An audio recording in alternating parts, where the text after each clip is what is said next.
하나님 말씀 함께 보시겠습니다. 시편 131편 1절에서 3절 말씀입니다. 제가 봉독해 올리겠습니다. 여호와여, 내 마음이 교만하지 아니하고 내 눈이 오만하지 아니하오며 내가 큰 일과 감당하지 못할 놀라운 일을 하려고 힘쓰지 아니하나이다. 실로 내가 내 영혼으로 고요하고 평온하게 하기를 젖된 아이가 그의 어머니 품에 있음 같게 하였나니 내 영혼이 젖된 아이와 같도다.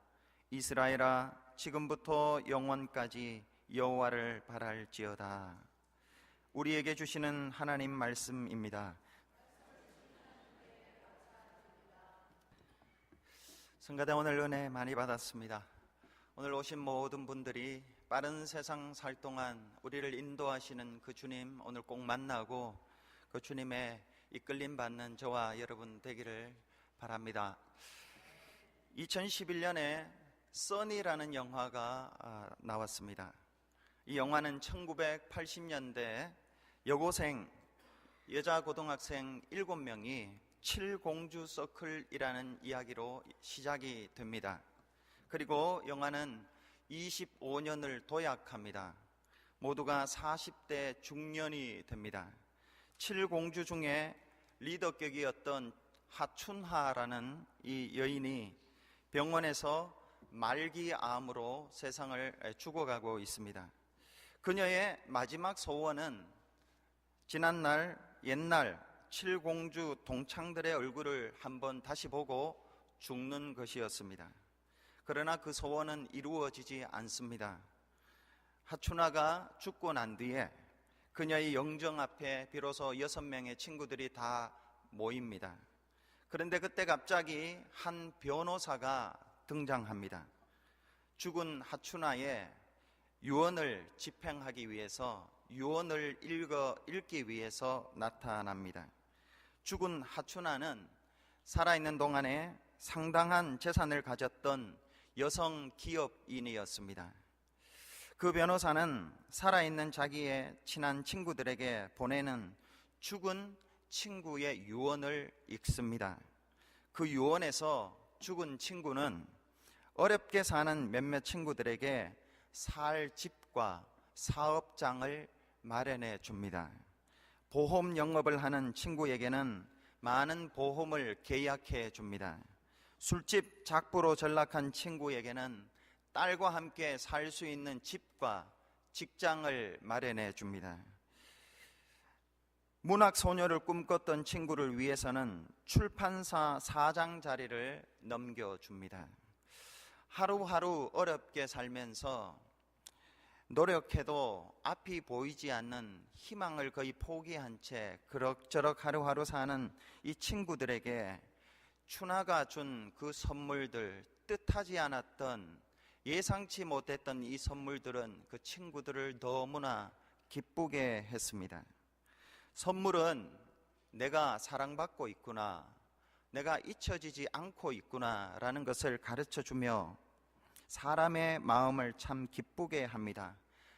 특별히 예기치 못했던 선물은 더 큰 기쁨을 우리에게 안겨다 줍니다.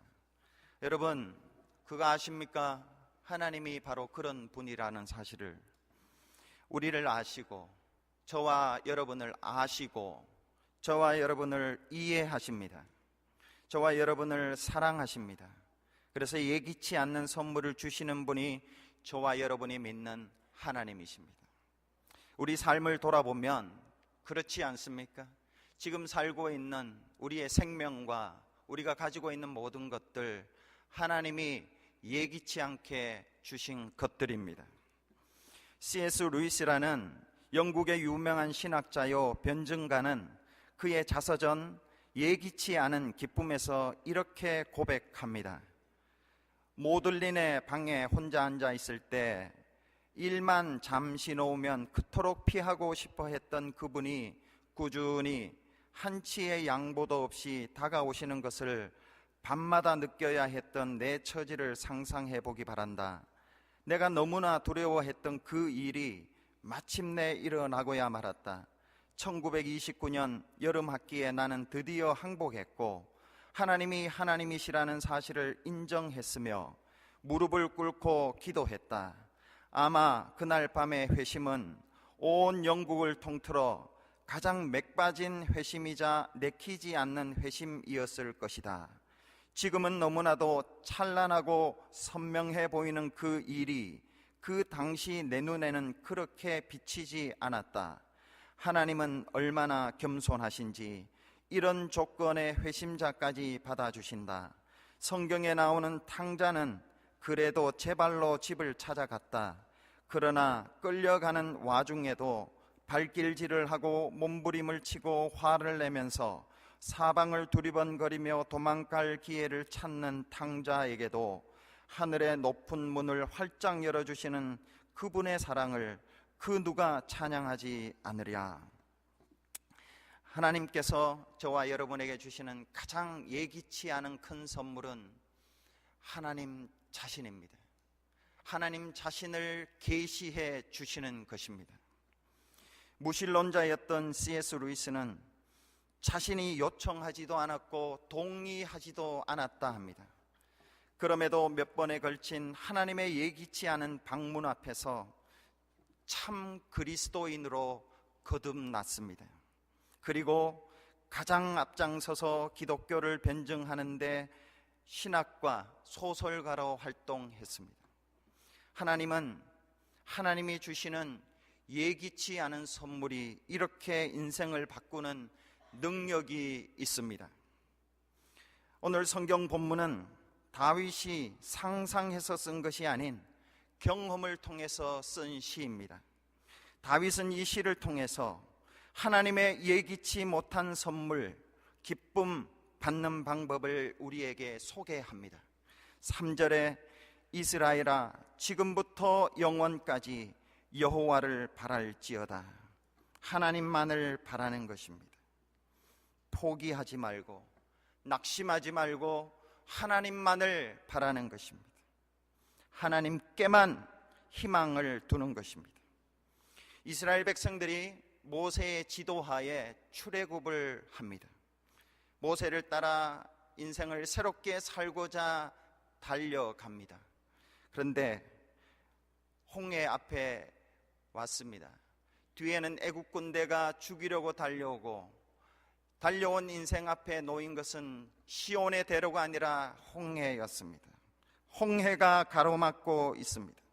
사면초가입니다. 우리도 이럴 때 있습니다. 최선을 다해서 달려왔는데 앞으로도 뒤로도 가지 못하는 그러한 사면초가의 경우를 맞을 때가 있습니다. 이때 이 이스라엘 백성들은 모세의 말대로 낙심하지 않고 하나님께서 너희를 위하여 싸우시리니 너희는 가만히 서서 하나님만 바라라는 말을 듣고 믿고 순종했습니다. 하나님은 그렇게 하나님만을 바라는 자들을 위해 바다로 난 길, 아무도 예상치 못했던 길, 바닷속에 지늘게 아니라 마른 땅을 밟고 건너게 했다고 성경은 기록하고 있습니다. 우리도 낙심치 않고 하나님을 바라면 하나님은 어제나 오늘이나 영원히 동일하신 분이시기 때문에 바닷속 마른 땅 밟고 건너도록 도우실 것입니다. 하나님은 전능하시기 때문에 그렇습니다. 그리고 저와 여러분을 하나님은 너무나 사랑하시기 때문에 그렇게 하실 수 있습니다. 하나님이 사람을 의지하지 말라, 성경이 사람을 의지하지 말라, 말과 병거를 의지하지 말라 하는 것은 사람은 우리를 사랑할 수 있습니다. 그렇지만 도울 힘이 없기 때문입니다. 도울 힘이 없는 사람을 의지하지 말라고 주님이 말씀하십니다. 그래서 사랑도 많고 그 사랑을 실천할 능력도 많으신 전능하시고 온전한 사랑을 가지신 하나님께만 우리의 희망을 두어야 합니다. 영국의 스펄전이라는 유명한 설교자 있습니다. 그는 한때 인생의 깊은 회의에 빠져서 방황하는 영혼이었습니다. 어느 주일 아침에 시골길을 걷다가 이름 없는 교회에 들어가 예배 드립니다. 참 잘한 일이라고 생각합니다. 예배 드리는 일. 방황하는 영혼이 하나님 앞에 가서 예배하는 일은 이 세상에서 가장 잘하는 일입니다. 그런데 그 교회는 사람이 5명, 6명 정도 뿐이었다 합니다. 목사가 없어서 구두 깁고 수선하고 고치는 구두 직공이 일어나 설교했습니다. 설교도 특별한 것이 없습니다. 이겁니다. 여러분, 예수님 바라보십시오. 예수님 바라보십시오. 예수님을 바라보십시오. 이거였습니다. 그리고 스펄전을 향해서 큰 소리로 설교단에서 저 청년 방황하고 있습니까? 예수님을 바라보십시오. 예수님을 바라보십시오. 그렇게 외쳤답니다. 그 소리 듣고 스펄전은 방황의 막을 내렸습니다. 예수님을 보고 예수님을 보았더니 예수님께서 예기치 않은 선물을 주셨습니다. 그리하여 그는 변화받고 영국의 위대한 설교자로 탄생했습니다. 하나님을 바라보면 놀라운 일이 일어납니다. 하나님만 바라보기 위해서 오늘 다윗은 2가지 단계를 소개합니다. 첫째는 자신의 한계를 절감하는 것입니다. 그저 한계를 느끼는 것이 아닙니다. 한계를 절절하게 느끼는 것입니다. 내가 할 수 없구나, 나는 안 되는구나, 절감하는 것입니다. 자신의 한계를 절감하는 자는 어떻게 행동합니까? 1절 말씀에 여호와여 내 마음이 교만하지 아니하고 내 눈이 오만하지 아니하오며 내가 큰 일과 감당하지 못할 놀라운 일을 하려고 힘쓰지 않습니다. 이렇게 하는 겁니다. 여호와여 내가 내 마음이 교만하지 아니하오며 내 눈이 오만하지 아니하오며 내가 감당하지 못할 큰 일을 내가 계획하지 않겠습니다. 하나님이 그렇게 해주시는 것이 아닙니다. 스스로 자신이 그렇게 자신을 만드는 것입니다. 2절의 둘째는 자신을 하나님 앞에서 젖된 어린 아이로 만드는 것입니다. 2절 말씀에 실로 내가 내 영혼으로 고요하고 평온하게 하기를 젖된 아이가 그의 어머니 품에 있음 같게 하였나니 내 영혼이 젖된 아이와 같도다. 마찬가지입니다. 하나님이 해 주시는 것 아닙니다. 내가 내 영혼으로, 내가 내 마음을, 내가 내 생각을 고요하고 평온하게 하기를 젖된 아이가 그의 어머니 품에 있게 만들었다는 거예요. 자신이 스스로 그렇게 만듭니다. 젖된 아이가 어떤 존재입니까? 스스로 아무것도 할 수 없습니다. 어머니 없으면 아무것도 할 수 없습니다. 다윗은 그렇게 만들었습니다. 하나님은 당신의 품 안에 아이와 같이 겸손하게 하나님만을 바랍니다. 그렇게 안기는 자에게 예기치 않은 선물을 주시는 분이십니다. 하나님은 그 사람이 과거에 어떤 과거를 가졌든지 관계없이 지금 하나님, 나는 하나님뿐입니다, 하나님밖에 없습니다 하고 어린아이와 같이 하나님께 가는 자에게 과거가 어떠하든지 관계없이 하나님은 그에게 예기치 않은 선물을 주시는 분이 우리가 믿는 하나님이십니다. 위대한 다윗, 한때 순간적으로 씻을 수 없는 실수를 했습니다. 자신의 충신, 다른 사람도 아니요 자신의 충신인 우리아의 아내 밧세바를 간음하고 자신의 충신을 죽였습니다. 이로 인해 다윗은 감당할 수 없는 슬픔과 아픔, 수치스러운 일을 당했습니다. 아들 눈에 넣어도 아프지 않을 그 사랑하는 아들 압살롬이 아버지를 죽이려고 아버지의 자리를 탐내서 반역합니다. 다윗은 놀래서 머리빗을 틈도 없고 신발을 신을 겨를도 없이 신하들 데리고 주랭랑을 칩니다. 이때 이렇게 가는 것도 힘들고 수치스러운데 이런 일이 있었습니다. 사울의 친족 시므이라는 사람이 나와서 돌을 던지면서 저주를 합니다. 피를 흘린 자여, 사악한 자여, 가거라 가거라. 사울의 족속의 모든 피를 여호와께서 내게로 돌리셨도다. 그를 이어서 네가 왕이 되었으나 여호와께서 나라를 내 아들 압살롬의 손에 넘기셨도다. 보라, 너는 피를 흘린 자이므로 화를 자초하였느니라. 그러지 않아도 숨 쉬는 것도 힘들고 수치스러운데 이런 일이 있습니다. 그러자 옆에 있던 장수 아비새가 다윗에게 다윗이여, 내가 가서 저 시므이를 목을 베어버리겠습니다. 그렇게 이야기합니다. 유혹의 말이지요. 그런데 다윗이 어떻게 했을까요? 여러분, 우리도 다윗과 같이 정말 생각지도 못하는 실수와 죄를 범할 때가 있습니다. 그래서 슬프고 수치스럽고 어떻게 해야 할지 모를 경우가 있습니다. 그런데 성경은 중요한 것은 그런 죄를 짓는다기보다 짓고 난 뒤에 우리의 반응이 중요하다고 합니다.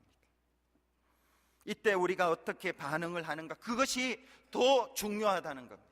우리의 인생을 좌우하는 것은 죄 짓는 것이 아니라 죄를 짓고 난 뒤에 우리가 그 죄에 대해서 어떻게 반응하고 사느냐, 그것이 더 중요하다고 하나님 말씀하십니다.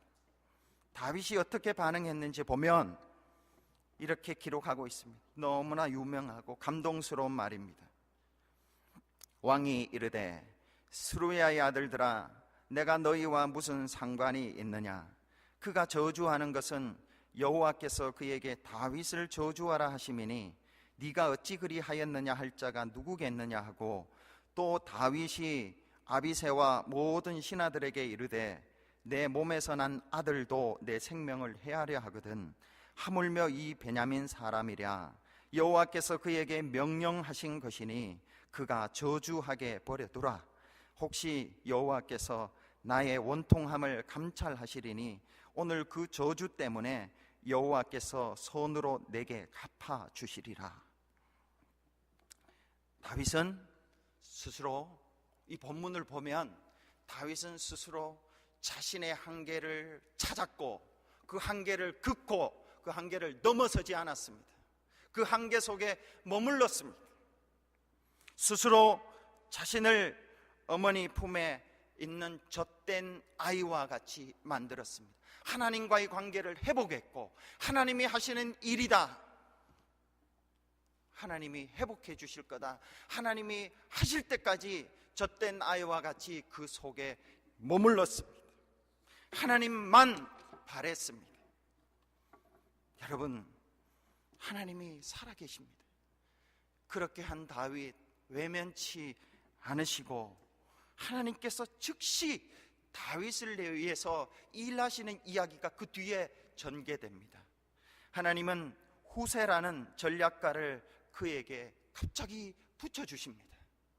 그리고 그를 압살롬에게 첩자로 보내십니다. 압살롬에게는 압살롬의 오른팔인 천재적인 지략가, 전략가 아히도벨이라는 사람이 있었습니다. 아히도벨은 압살롬에게 압살롬이여, 지금 다윗이 멀리 가지 않았으니 조금 군사 데리고 지금 가서 쳐야지 이길 수 있습니다. 그러면 모든 것이 끝장납니다. 그렇게 전략을 제시하지만 이 압살롬은 어리석게도 하나님이 어리석게 하신 것 같아요. 우리 후세의 말도 들어보자. 후세는 이렇게 이야기합니다. 다윗이 너무 유명한 왕이 아닙니까? 우리가 처음 천천히 가도 됩니다. 힘을 얻어서 가서 물리칩시다. 그렇게 제안을 합니다. 그러므로 아히도벨의 전략을, 모략을 무산시켜버립니다. 아히도벨은 이것이 무산되고 장차 다윗이 회복될 것을 알고 고향으로 가서 목매어 자살합니다. 여러분, 다윗이 하나님의 품에 안겼을 때에 하나님이 이렇게 예기치 않은 왕자리를 회복시켜줍니다. 제가 알고 있는 지식으로는 왕자리가 빼앗겨서 다시 돌아오는 경우는 이 다윗밖에 없었다고 합니다. 여러분, 우리가 하나님 하시는 크고 놀라운 일을 경험하지 못하는 이유가 무엇입니까? C.S. 루이스는 그의 책에서, 그의 자서전에서 이렇게 말합니다. 나는 내가 할 수 없는 무언가 때문이 아니라 내가 포기하지 못하는 무언가 때문에 그것이 손에 닿지 않는다는 사실을 처음으로 감지하게 되었다. 내가 나 자신을 제명시키고 떠나보내고 철회할 수만 있다면 그것은 내 곁에 찾아올 것이다. 하나님의 예기치 못한 것 받고 싶습니다. 하나님이 준비하신 선물은 우리에게 꼭 필요한 것입니다. 우리는 그것이 필요한 줄도 모르고 삽니다. 하나님이 주시면 이게 우리가 필요했구나, 내게 절실한 것이었구나, 그런 우리입니다. 그런데 그 하나님이 주시는 예기치 못한 선물이 우리에게 필요한데 그것이 우리에게 오지 못하는 것은 우리의 능력 부족이 아니라는 것입니다. 능력이 너무 많아서 그렇다는 것입니다. 가진 것이 너무 적어서가 아니라는 것입니다. 가진 것을 놓지 못하기 때문이라는 것입니다.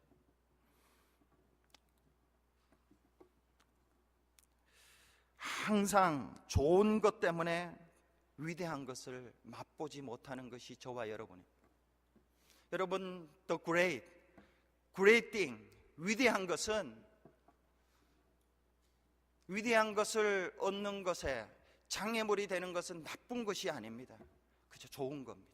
그 좋은 거 붙잡고 있기 때문에 하나님이 예비해둔 예기치 못한 위대한 것들을 우리가 경험하지 못하고 삽니다. 때로는 그것을 과감하게 제명시키고 떠나보내고 철회해야 합니다. 우리 인생에서 정말로 필요한, 우리 인생을 행복하게 만들어주고 힘나게 만들어주고 바람 불어도 비바람이 쳐도 홀로 든든히 설 수 있게 만드는 이 하나님의 예기치 못한 이 선물은 내 능력을 확장시키는 것이 아니라, 거기에 있는 것이 아니라 스스로 자신의 한계를 인정하고 스스로 하나님 앞에서 젖된 아이로 돌아가는 것입니다. 스스로 하나님 앞에 나와 하나님만 바라보는 것입니다. 저는 지금 제 인생에서 참 위대한 순간을 살며 목회하고 있다고 믿습니다. 왜냐하면 하나님께서 저를 찾아오셔서 스스로 제 모든 것을 내려놓게 하셨어요. 아프게 하셨고 다 내려놓게 하셨어요.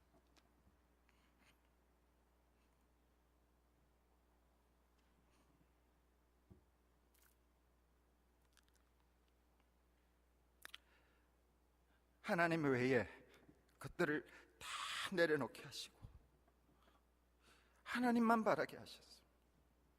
그래서 죽으라고 하나님만 바라했습니다.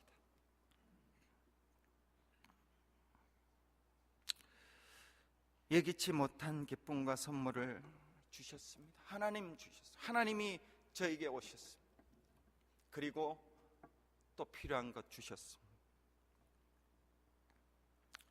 다음 이야기는 서울에 있는 광염교회 조현삼 목사님의 이야기입니다.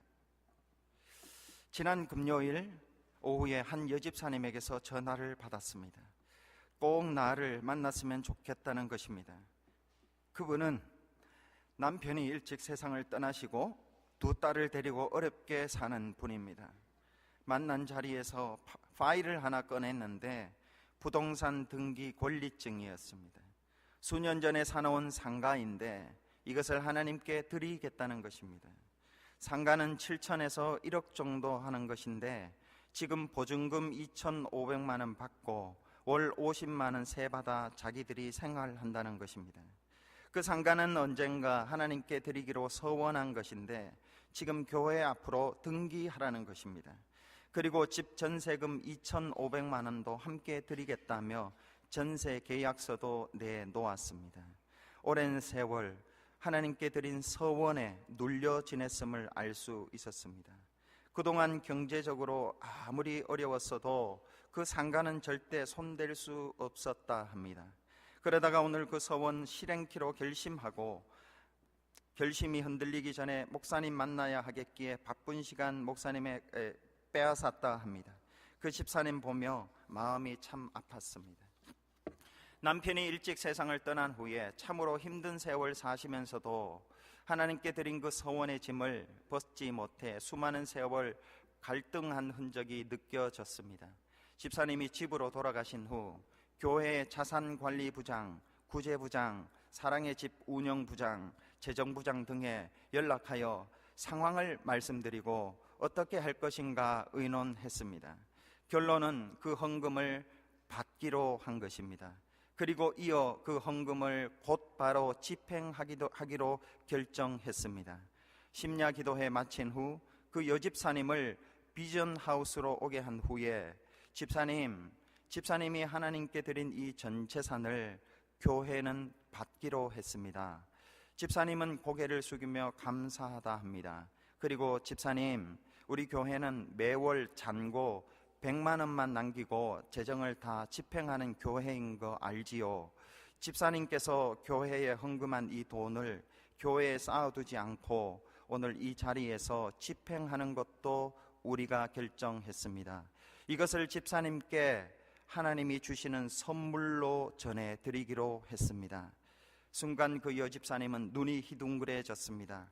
집사님, 교회는 분명 집사님의 전 재산을 받았습니다. 집사님이 하나님께 드리기로 했다는 그 상가는 이미 하나님께서 받으셨습니다.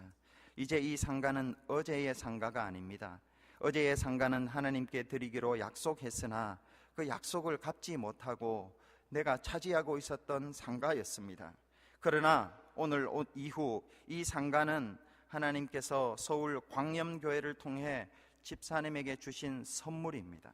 그런데 이 교회가 이 상가를 집사님에게 드리면서 조건이 하나 있습니다.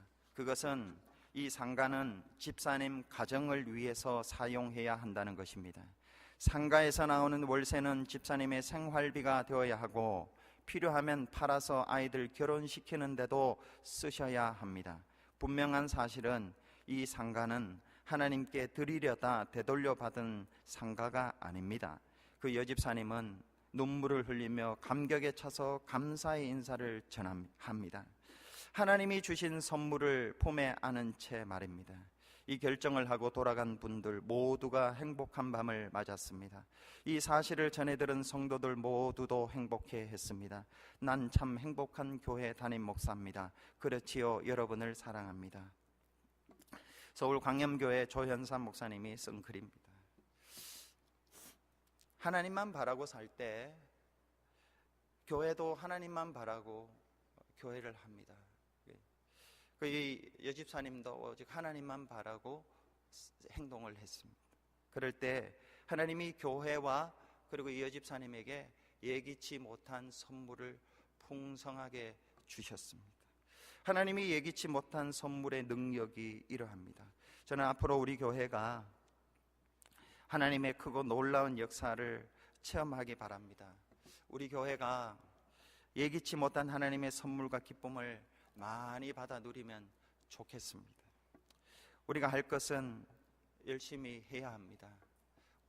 해야 할 일은 해야 됩니다. 그렇지만 가장 열심히 해야 할 것은 스스로 우리가 겸손히